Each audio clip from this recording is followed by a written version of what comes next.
इस मुहूर्त का 2 तारीख से और 10 तारीख तक का आपको सुनो अच्छी तरह से और चेत के सुनो, चित्त से चेतो और जो जो बताया जाए वो बुद्धि में बैठाओ और अपने ऊपर उतारो। ये नहीं कि उसके लिए कहा जा रहा, आपके लिए, व्यक्ति व्यक्ति के लिए, जो मनुष्य शरीर में जीवात्मा उसके लिए कहा रहा है, व्यक्ति व्यक्ति जीवात्मा, औरों के लिए नहीं कहा जाए। बोलो। सत्य पुरुष का वेद न जाना, वेद मति का बंधन ठाना। बस अब क्या हुआ, क्यों तो रास्ता तो आप दोनों आंखों के पीछे बैठे और नाम से अलग हो गए, शब्द से रास्ता गए भूल। अब प्रमाण आप देते हो कि हम तो वेदों को मानते हैं, हम तो प्राणायाम करेंगे, हम मूर्ति पूजा नहीं करेंगे, हम ये नहीं करेंगे, हम उसको मानेंगे और हम किसी को नहीं मानते। अब ये तुमने झूठ मूठ का बंधन बनाया, धोखे का, सही उसमें कुछ नहीं है, क्योंकि वो क्रिया कलयुग में सतयुग की आपसे हो नहीं सकती है, ये तो शुरू में बने। तो आप कहते हैं हम वेद को मान, एक भी लफ्ज और उसका कार्य एक भी नहीं कोई मानता, तो आप झूठा मूठा उस बंधन में बंध गए, कहते हम सतयुग की क्रिया को मानते हैं। तो सतयुग तो चला गया, तो तीर्था वाले कहते हैं, फिर तो आप कहते हैं हम त्रेता और सतयुग का मानेंगे, तो द्वापर भी खत्म हो गया। अब क्रिया आई कलयुग की, तो कलयुग के ये प्राणी क्या कहते हैं, तो सतयुग और त्रेता द्वापर को मानते हैं और किसी को। तो आप इन बंधनों में, अज्ञान बंधन, झूठे अंधेरे की उस वासना बंधन में फंस गए और सत्पुरुष का भेद को भूल गए। उसका जो मर्म था, रास्ता, वो जाने आने का आपको पता, किस रास्ते से आए, अब कैसे जाएंगे, वो किसी से बताए। इस बंधन में फंस गए, तो कोई किसी में फंस गया, कोई किसी में फंस गया। जब कुछ नहीं मिला तो कहीं ना कहीं तो उसको फंसना। चलो हम कभी ये बनवा दे, हम वो बनवा दे, हम इसको माने उसको। जब उससे नहीं मिला तो कहते ये नहीं मतलब है हम ये मानेंगे, अब उससे कुछ नहीं मिला तो कितनों को छोड़ दिया, कितनों को माना, किसी को नहीं माना। झूठा, ये तुम्हारा झूठा लगा धोखे का, इसमें फंस गया। अब जब महात्मा कलयुग में आए और आपको बताया तो नहीं, हम नहीं सुनेंगे, हम तो वेद को मानते हैं, शास्त्र को मानते हैं, हम इसको मानते, उनकी बात नहीं सुनेंगे, वो नास्तिक है, नास्तिक। तो जो परमात्मा को पाता, जिसने ईश्वर को भी देखा, जिसने ब्रह्म को भी देखा, जिसने पार ब्रह्म को भी देखा और जिसने उस सत्पुरुष को भी प्राप्त किया और सतलोक, उसको कहते हो नास्तिक है। ये हिंदू सब जितने भी है सब संतों को नास्तिक कहते हैं। और मुसलमान जो पूरे फकीर पहुंचे हुए वहां सतलोक में, उनको फकीर उन्हीं को कहते हैं, जो सतलोक में पहुंचा उनको कहते हैं ये काफिर है, उनको मुसलमान काफिर कहते हैं, आप उनको नास्तिक कहते हैं। अब जिन्होंने देखा नहीं उनको कहते हैं आस्तिक। भाई यही तो झगड़ा है। तो आप सच्चे को नहीं मानते तो झूठी चीज में फंसे। और जब तक ये वो मिलने वाला नहीं मिलेगा तब तक आपको क्या पता चले, आप तो झूठे में हो ही। बोलो। अब वो सतयुग त्रेता द्वापर की एक भी क्रिया कर्म, उसका कोई पूजा पाठ आपको लाभ नहीं करता, कलयुग का करेगा, क्योंकि आप कलयुग में रहते हो। तो आप कलयुग का काम करो।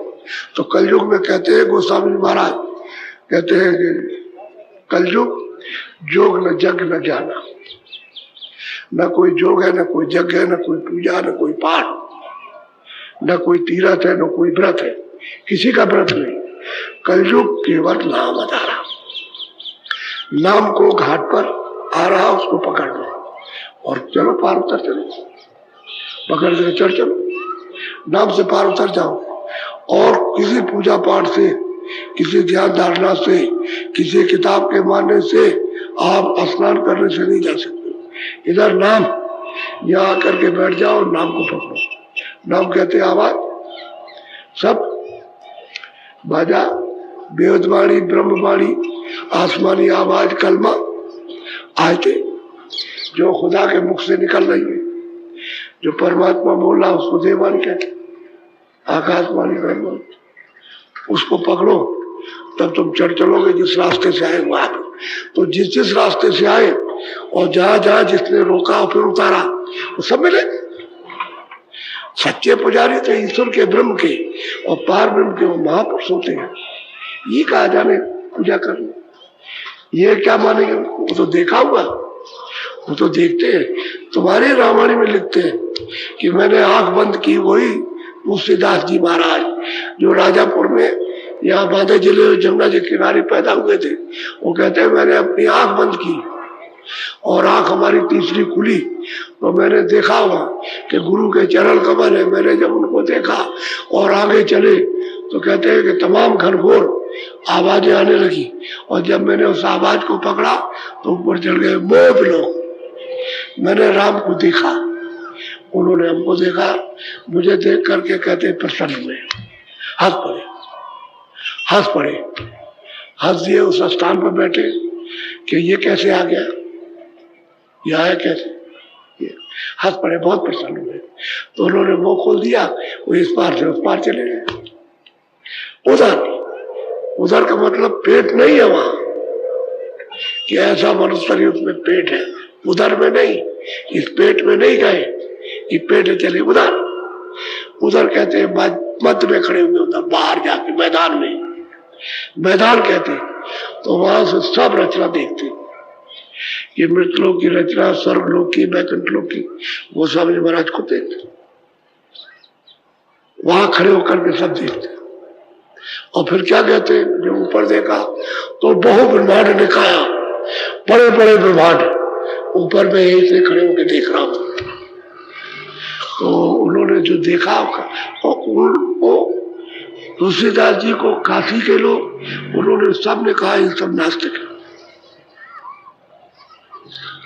काशी में कोई आदमी नहीं था, सब नास्तिक। और जिन लोगों ने उनका सत्संग सुन लिया वो सच्चे आस्तिक हो गए। बाकी सब संतों का विरोध किया। किसी संत का इतिहास अभी तक नहीं मिलता कि आपने उनको सबको नास्तिक कहा और तुम्ही में से उन्होंने कृपा की और जगा लिया। अब वो कहते हैं प्रेमी क्यों, पक्के आस्तिक, तुम नास्तिक हो, तुम्हारा मेल उनसे कैसे हो सकता है? अरे जगत और भक्ति से कैसे होगा एक? जगत तो हमेशा दुश्मन रहेगा, होगा, उससे मेल नहीं बैठ सकता। और जगत भक्त एक नहीं हो सकते। वो मालिक के पास जाते हैं, तुम यहाँ 84 नरकों में जा रहे हैं, बड़ा अंतर।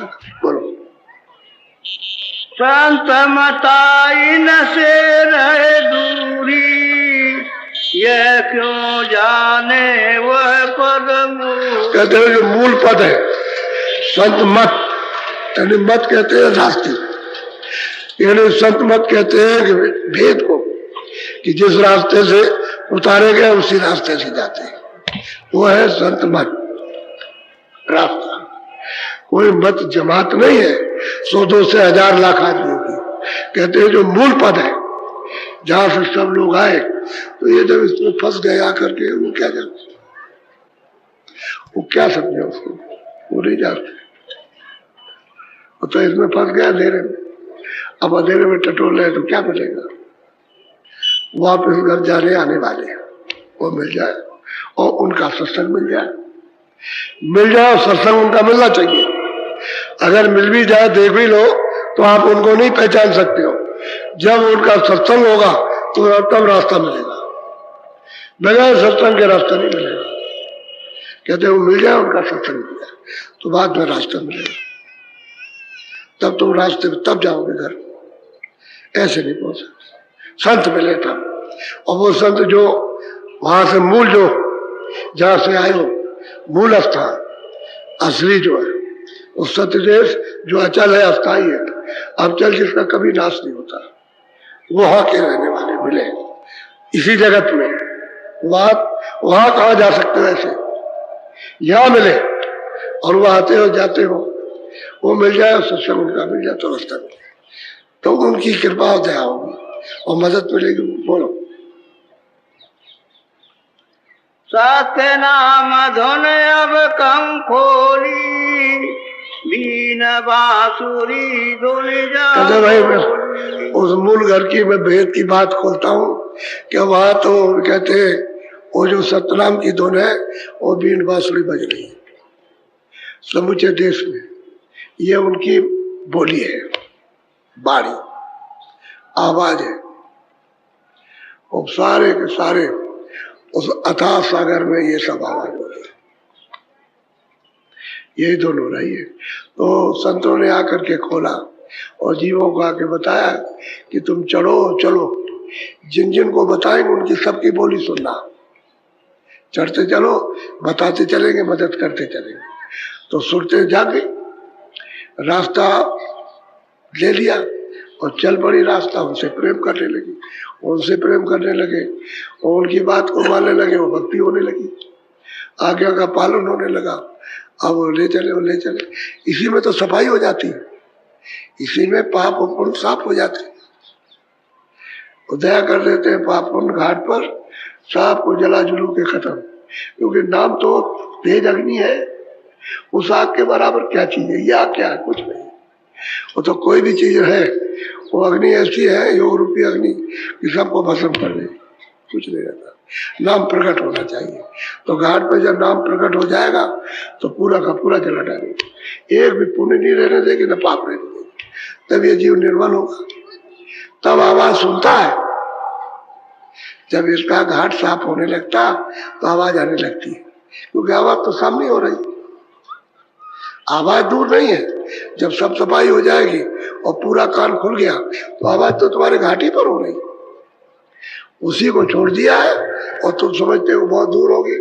इसलिए कहते हैं घाट पर तुम बैठो, बस यहाँ बैठ रहो, ऊंचा ध्यान रखो, उसी में सफाई तुम्हारी हो जाएगी।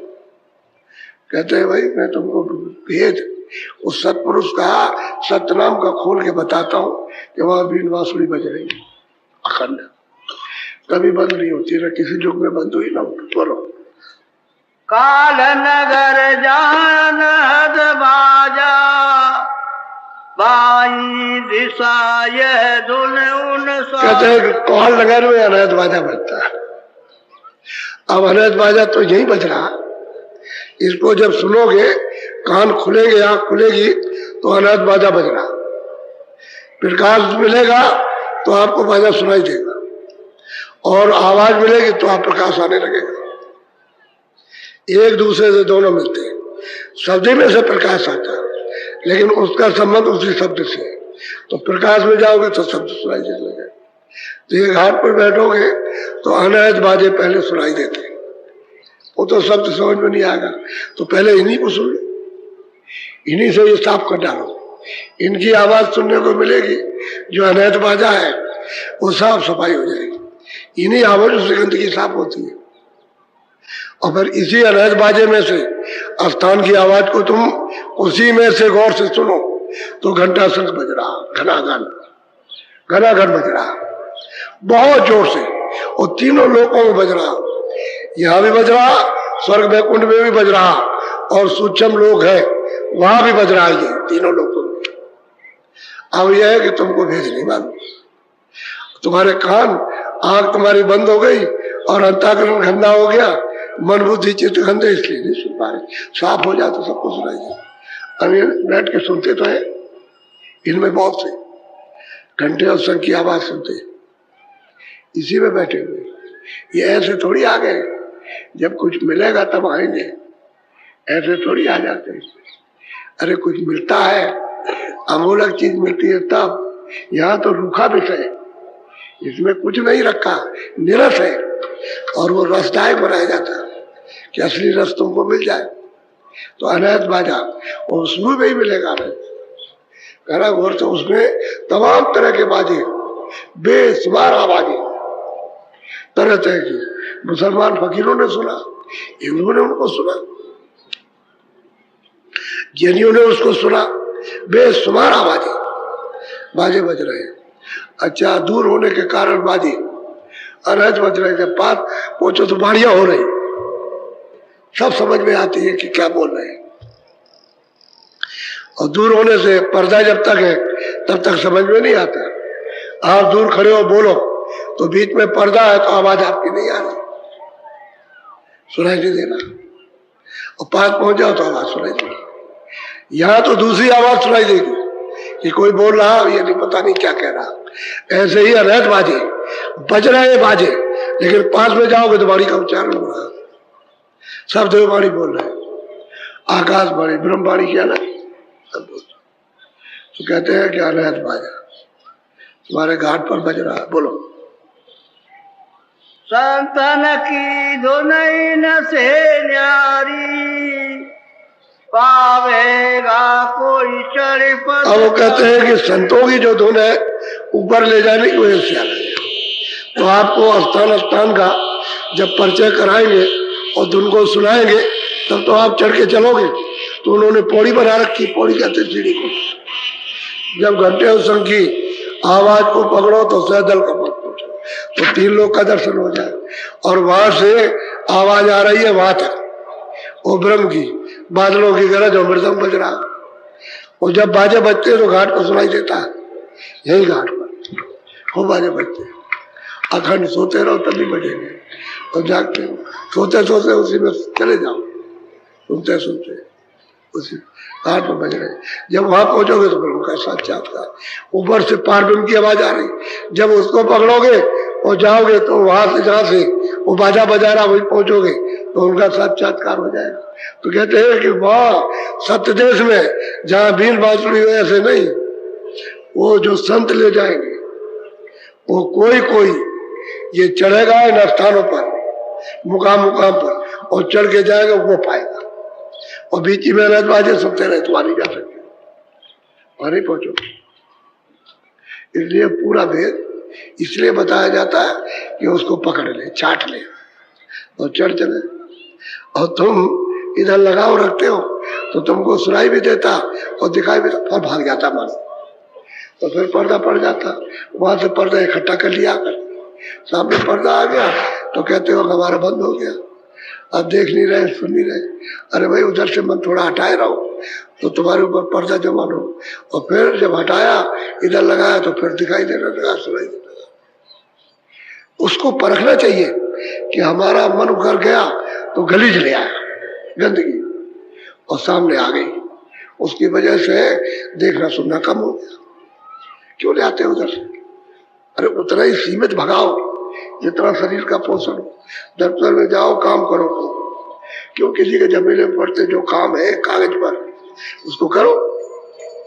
अरे कागज पर जो काम है उसको करो, इधर उधर का काम क्यों करते? इधर उधर का काम करोगे तो फिर वो गली जाएगा, तो अंदर पर्दा पड़ जाएगा, तो फिर आपके लिए बाधा पहुंच जाएगी। बाधा को काम करो तो नहीं आएगा। दुकान में सामान दो, लेकिन झूठ बोल के क्यों देते हो कि नहीं 10 रुपए का सामान 50 का, तो तुम झूठ बोले वो गली जाएगा। मेहनत की कमाई लो, मुनाफा रखो मेहनत का। सामान अगर है 20 रुपए का तो 25 ले लो, साफ बोल करके भाई 25, उसमें ईमानदारी से काम करो। अब तुमने उसमें देखा कि चलो 15 रुपए और बढ़ा दिएगा, ये सब बेईमानी है, वो गंदगी आएगी। इसको आप नहीं समझते। काम करो, खेती का काम करो ईमानदारी से, खूब मेहनत करो, रखवाली करो, काटो रखो, लेकिन दूसरे का क्यों काटते हो? और जो दूसरे का बगल में काट लोगे बस वही बेईमानी चोरी है, वो गंदगी आ जाएगी, वो गंदगी यहाँ सब जमा हो जाएगी, तो तुम्हारी आंख बंद हो जाएगी, कान बंद हो जाएगी। ये सतर्क रहो, ऐसे काम करो, काम में गंदगी नहीं आएगी। जो काम है आपको दिया गया वो काम, ऐसा नहीं उसमें समय में चोरी मत करो, पूरा काम करो। जो समय दिया है आपको 8 घंटे का 6 घंटे का उसको पूरा करो, उसमें नहीं हम नहीं करेंगे बैठे कोई काम नहीं, वैसे बैठे। वो रो रहा, वो गंदगी आएगी। वो रो रहा, आया था काम कराने, वो 80 किलोमीटर से आया, या धक्के खाए उसने और गया दफ्तर रख दिया। अब सुने के बाद साहब हो गए कि आज नहीं सुनो, तारीख डाल दी। उसको कितनी तकलीफ हुई, आपको काम करना था आज तो आपने डाल दिया, फिर अगली तारीख में कहने लगा अभी ये काम है, अभी कुछ नहीं है। तो दूसरी फाइल ली, तो मतलब काम नहीं किया, वो तकलीफ लोगों को गंदगी आएगी। ये आप राज समझ नहीं सकते हो। अब इसकी वजह से रुकावट, काम करो, उसको मेहनत के साथ जो मिले उससे बाल बच्चों का अपना पालन कीजिए। ये तो सच रास्ता है, मेहनत करने को किसी को कहा नहीं। महात्मा तो कहते हैं अगर साधु हो गए तो साधु बन के भी मेहनत करो तब भजन होगा। मेहनत नहीं करोगे तो तुम मतलब ये ऐसे भजन नहीं कर सकते। क्या करो मेहनत कि तुम खेती नहीं कर सकते हो, दुकान नहीं कर सकते हो, दफ्तर नहीं, तो तुम जाओ झूरी ले लो और 7 घरों से 8 घरों से रोटी मांग के ले आओ, तो तुम्हारी मेहनत हो तो भजन हो जाएगा, तब होगा भजन। तो किसी को कुछ देना नहीं पड़ेगा, ना कोई गंदगी आएगी, बहुत नॉर्मल, ना के बराबर। उसमें से कुछ तुम जब भजन करोगे तो दे देना, वो तो जो देने वाला वो दिला देगा। लेकिन साधु बन के ये नहीं कर दूसरों का खाए, मेहनत करो। अब हमको आप देखते हो हम कितनी मेहनत करते हो, अभी बुढ़े हैं और कितनी मेहनत करते रहते हैं आपके साथ। उसको मेहनत करते देखते हो ना तो दांतों तले उंगली दबाते हो, तो क्यों मेहनत, हमको क्या जरूरत है? जवाब इतने हो, हमको तो मेहनत कुछ नहीं करनी चाहिए, खाली बैठ जाए ऐसे बैठे रहे। ठीक है, नहीं काम नहीं, जब तक काम शरीर चले तब तक मेहनत करो और मेहनत करके